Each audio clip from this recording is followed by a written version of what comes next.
Buongiorno e ben trovati a questa edizione del nostro telegiornale. In apertura alla cronaca, una donna è stata investita e uccisa questa mattina poco dopo le 7 da un treno. Il fatto è avvenuto tra le stazioni di Latisana e Portogruaro. Potrebbe trattarsi di un gesto volontario. Trenitalia ha chiesto l'intervento dell'autorità giudiziaria. Sulla linea si sono accumulati ritardi superiori a 2 ore che interessano Frecciarossa, Intercity e diversi treni regionali. Molti passeggeri in attesa sui convogli fermi nei pressi della stazione di Latisana sono stati trasferiti in autobus messi a disposizione da Trenitalia fino alla stazione di Portogruaro.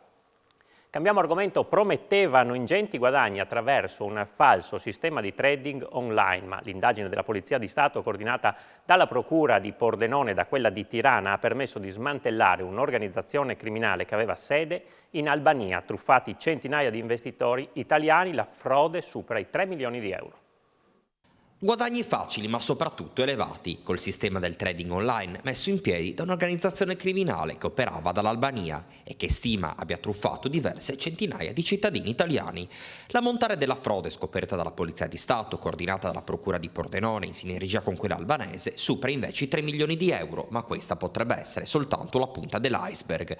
Sono 3 le misure cautelari emesse e 5 perquisizioni in territorio albanese. Complesse tecniche di indagine tradizionali e cibernetiche hanno portato alla luce uno schema criminale particolarmente complesso che vedeva effettuare il riciclaggio delle somme sottratte in diversi paesi membri dell'Unione Europea, tra i quali Cipro, Lituania, Estonia, Olanda e Germania, e la loro conversione in criptovalute.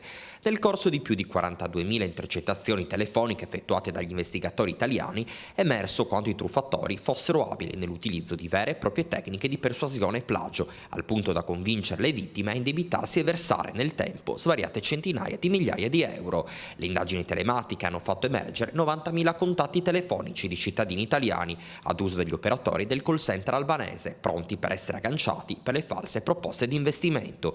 Si stima che la movimentazione di denaro possa montare ad alcune decine di milioni di euro. E per arginare i sempre maggiori raggiri finanziari, domani a Pordenone sarà siglato un protocollo d'intesa, il primo del genere in Italia, tra Fiamme Gialle, associazioni finanziarie e consumatori attivi, che darà vita a uno sportello antitruffe dedicato alla cittadinanza. Le truffe legate al mondo della finanza continuano a moltiplicarsi, in particolare quelle che riguardano l'online. Per questo a Pordenone istituzioni, forze dell'ordine e consumatori sono pronti a unire le forze. Il 27 ottobre, nella sede della Guardia di Finanza, sarà sottoscritto uno specifico protocollo d'intesa, il primo del genere in Italia, tra Fiamme Gialle, Associazione Nazionale Finanzieri d'Italia, e consumatori attivi. Il protocollo darà così avvio allo sportello antitruffe, aperto ai cittadini ogni mercoledì dalle 10 a mezzogiorno a Pordenone, nella sede dell'Anfi in via dell'Autiere. Lì, finanzieri in congedo e personale di consumatori attivi forniranno risposte ai cittadini che ritengono di essere stati vittime di pratiche commerciali scorrette o di illeciti o che richiedono informazioni su come comportarsi in caso di situazioni di dubbia legittimità. Molte sono le emergenze che necessitano di risposte efficaci e certe, ma che stentano troppo spesso ad essere denunciate, è il pensiero di chi ha voluto fortemente l'iniziativa. Tra le problematiche maggiori ci sono le truffe delle falsi cessioni di crediti sui bonus edilizi e le truffe bancarie e finanziarie che il più delle volte riguardano il trading online e le criptovalute. A riguardo è bene ricordare che è in corso un'indagine nazionale che vede coinvolte 4.000 persone, un totale di 100 milioni di euro raccolti e spariti, soprattutto a nord-est. Il tutto senza dimenticare fraudolenti prelievi svuotaconto sui rapporti bancari di ignari clienti. La finalità dello sportello è anche quella di rendere ancora più tempestivi gli strumenti di repressione. Tamponamento all'alba di oggi sulla A28 tra Sacile Est ed Ovest, coinvolte un'auto nella quale viaggiava una famiglia dell'Ucraina e un camion. 3 i feriti, 1 è in condizioni serie. E di 3 persone ferite, tutte di nazionalità ucraina, il bilancio dell'incidente stradale che si è verificato questa mattina alle 4 lungo l'autostrada 28 tra Sacile Est e Sacile Ovest in direzione Conegliano. Per cause in corso di accertamento da parte della Polizia Stradale di Pordenone, intervenuta sul posto insieme al personale dell'autostrada e ai vigili del fuoco, si è verificato un tamponamento che ha visto coinvolti una vettura e un camion. All'interno della macchina viaggiavano 5 persone, tra cui 2 minori, 3 delle quali hanno riportato lesioni e ferite giudicate serie. Immediata l'attivazione di mezzi di soccorso da parte degli infermieri della centrale Sores di Palmanova. Sul luogo dell'incidente sono stati inviati tempestivamente gli equipaggi di 2 ambulanze, di un'auto medica proveniente da Pordenone e l'elisoccorso. Una persona è stata trasportata in elicottero all'ospedale Santa Maria della Misericordia di Udine in condizioni serie. Altre 2 persone sono invece state condotte in codice giallo all'ospedale di Pordenone. Furto di irrigatori all'azienda agricola Serafini di Mortegliano. Il titolare ha presentato denuncia ai carabinieri spiegando che nell'arco di un mese, tra settembre e ottobre, sono stati sottratti da ignoti sistemi per l'irrigazione dei campi. Il valore della refurtiva supera i 1.300 euro. Cambiamo argomento, ci occupiamo di politica. Oggi il governo chiede la fiducia al Senato dopo il sì alla Camera ottenuto ieri sera. Appuntamento in aula a partire dalle 13. Intanto continua a far discutere a livello nazionale, oltre che in regione, il botta e risposta sul ruolo delle donne tra la deputata del Partito Democratico Deborah Serracchiani e la premier Giorgia Meloni. Vediamo che cosa è successo ieri pomeriggio a Montecitorio. Sul ruolo delle donne in politica e non solo, botta e risposta alla Camera oggi tra la neopresidente del Consiglio Giorgia Meloni e la deputata dem friulana Deborah Serracchiani. A dare fuoco alle polveri è stata l'esponente del Partito Democratico, con il suo riferimento alla stessa Meloni, prima donna premier in Italia.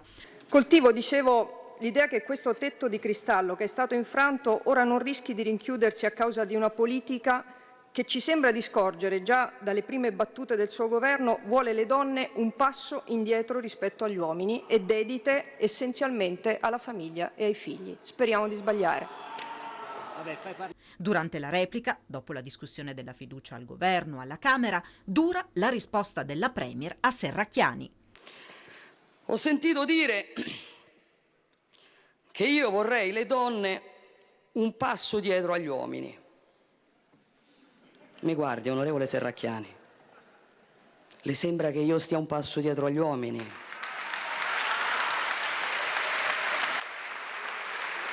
Non so da che cosa lei abbia vinto questa lettura, ma le devo dire che non la condivido.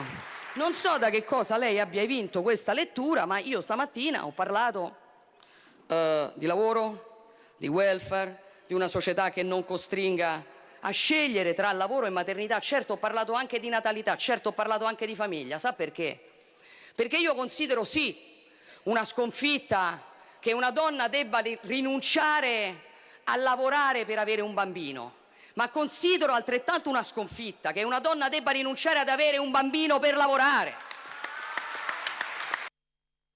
E sempre in ambito di politica, oggi passaggio di consegna al Ministero per il friulano Luca Ciriani. Ho incontrato questa mattina l'ex ministro D'Incà per il consueto passaggio di consegne, dichiara Ciriani, ministro per i rapporti con il Parlamento. Un lungo e cordiale confronto che è servito a fare un punto della situazione secondo quella logica di ordinata transizione tra governi, come nei giorni scorsi ha evidenziato il presidente Meloni. Conclude il senatore Fratelli d'Italia e neoministro Ciriani. Intanto una notizia dell'ultima ora: questa mattina un bambino sofferente per una grave forma di polmonite, ricoverato in ospedale della nostra regione in condizioni serie, è stato trasportato con il secondo elicottero sanitario del Friuli Venezia Giulia all'ospedale pediatrico Burlo di Trieste. Su questo vi daremo ulteriori aggiornamenti.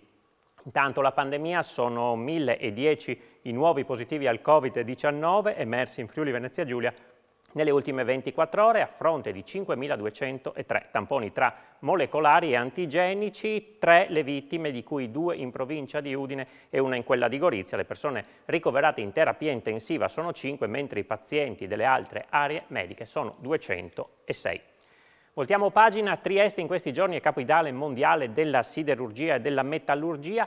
400 tecnici specialisti provenienti da 38 paesi del mondo si ritrovano in regione per discutere delle prossime sfide del settore. Da oggi e per 3 giorni i rappresentanti dei colossi della siderurgia mondiale si ritrovano a Trieste per un brainstorming sul progresso della laminazione dei metalli, impianti e prodotti sempre più eco-friendly, massima automazione per ridurre a zero la presenza di operatori sulle linee, acciaio sempre più leggero e resistente. Questi i focus sui quali si concentra l'attenzione dei 400 partecipanti, in rappresentanza di 38 paesi, alla 12ª edizione della Conferenza internazionale sulla laminazione. La prima edizione si tenne a Tokyo nel 1985, l'ultima a San Paolo in Brasile nel 2019. Il tema della laminazione, il rolling, è un tema estremamente importante perché è lì che si produce la qualità finale che viene poi consegnata ai clienti, e su questo vi è tutto uno sforzo relativo all'incremento della qualità, all'automazione per garantire la sicurezza degli operatori e per garantire anche superiori prestazioni meccaniche alle leghe che vengono laminate. Uno dei temi è fare sempre acciai. Come vede qui acciaio dappertutto c'è l'acciaio, in casa, nelle pentole, ferri da stiro. Cioè l'acciaio è un amico indispensabile della nostra vita.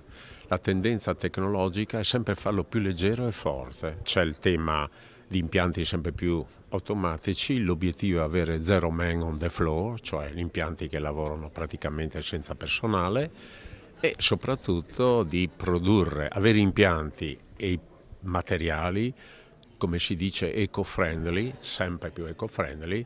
L'ospitalità toccava l'Italia, l'Associazione Italiana di Metallurgia ci ha chiesto se potevamo organizzare e noi l'abbiamo fatto, l'abbiamo portata a Trieste, anche in prospettiva di avere dei progetti siderurgici importanti in quest'area nel prossimo futuro.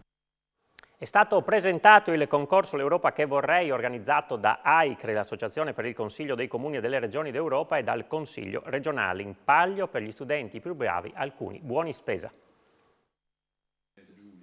Si chiama L'Europa che vorrei ed è il concorso rivolto al triennio delle scuole superiori del Friuli Venezia Giulia, organizzato dall'Associazione Italiana per il Consiglio dei Comuni e delle Regioni d'Europa in collaborazione con il Consiglio regionale. Sì, è il secondo anno che il Consiglio regionale affianca in maniera sostanziosa AICRE, che è l'Associazione dei Comuni e delle Regioni d'Europa, per lanciare questo bando rivolto alle scuole superiori, L'Europa che vorrei. E quindi chiediamo ai ragazzi di riflettere sul sogno europeo, sul contributo che loro possono dare sia in termini di visione dell'Europa del futuro, ma anche per essere protagonisti attivi. È un'iniziativa che noi crediamo sia importante anche per riavvicinare i ragazzi al sogno democratico, cioè alla possibilità di essere partecipi del processo di decisione. Questo anche per combattere l'astensionismo, che è la vera piaga della nostra democrazia. Franco Brussa, alla guida di AICRE, ha sottolineato l'importanza del concorso ricordando Antonio Megalizzi, il giovane giornalista ucciso in un attentato a Strasburgo. L'ex docente Silvia Clama ha infine sottolineato l'importanza degli studenti di sviluppare una conoscenza delle istituzioni europee. È tutto per questa edizione, vi ricordo dopo il telegiornale l'appuntamento con A Voi la Linea. Grazie per essere stati con noi, buon proseguimento di giornata.